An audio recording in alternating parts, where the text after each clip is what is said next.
Our next guest, Wilbur Ross, W.L. Ross & Company Chairman and Chief Strategy Officer, says there's another side to the Republican presidential nominee. Here's what he told us on this program just a few weeks ago.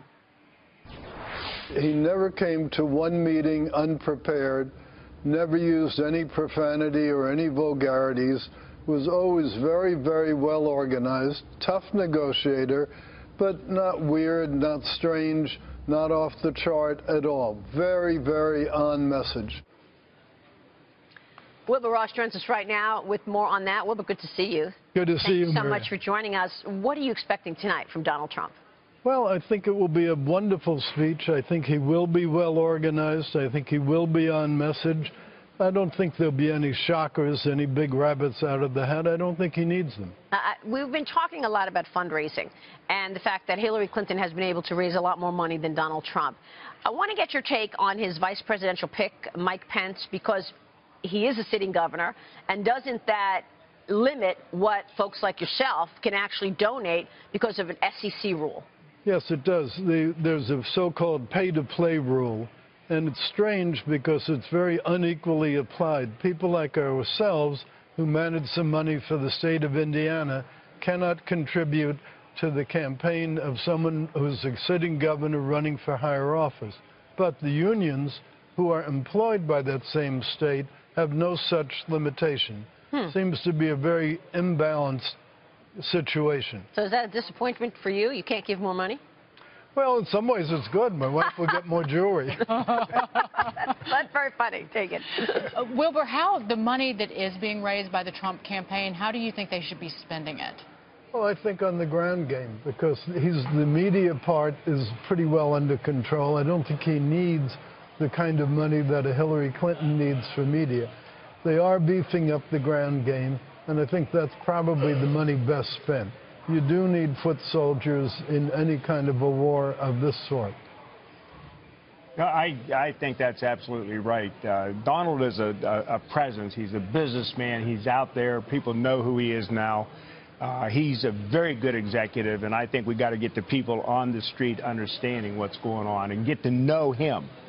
Well, I think the other thing that's a task, and it's unfortunate that Ted Cruz indulged in egomania rather than any kind of sensible politics. I think the other thing is to get the lingering Republicans on board. It's nonsensical. If you want a two-party system, people must be grown-ups and say, well, maybe this fellow wasn't my first choice. He is the party's choice. I'll support him. And they also made a pledge. I mean, you know, like a John Kasich, the governor of the state, where they're holding the convention, he held an event just across the street the other night at the Rock and Roll Hall of Fame, but he will not step foot in this convention. Yeah, I think it's very sad that people like Governor Kasich and like Senator Cruz signed a pledge. They hold themselves out to be very morally responsible people, and yet they violated their own written pledge. That speaks volumes about them. Yeah, bitterness is an awful cologne. Yeah. Right, and that's what came across last night. It doesn't hurt Trump, though, what Cruz did I last think night. it helps him. I think it helps Trump in many ways. But, you know, you can build a life around greed. You can build a life around a lot of things. You can't build it around envy. You can't build it around negativism, and I think that's a trap that Cruz has fallen into. That's a great way to put it. Wilbur, real quick, as a business guy, and Ed Rensi is a business guy, what's the most important policy you think Trump can bring to the table?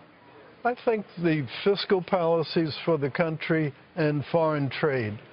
I mean, he is totally right. A lot of our trade deals were not intelligent deals. To me, the measure of the deal in the structure is, do we make our concessions simultaneous to when the other country does? No. Historically, we've made ours first, they make theirs later. But they never have any automatic enforcement mechanism, never any automatic rollback if the other people don't play. So we don't really get, in most cases, the concessions that were promised. The third thing is, in going into the negotiations, we should have the fundamental leverage. We are giving the other country access to the world's biggest market. They're only giving us access to a little market. That should mean we get major access to their little market if they get a little access to our big one. Yeah, that makes a lot of sense.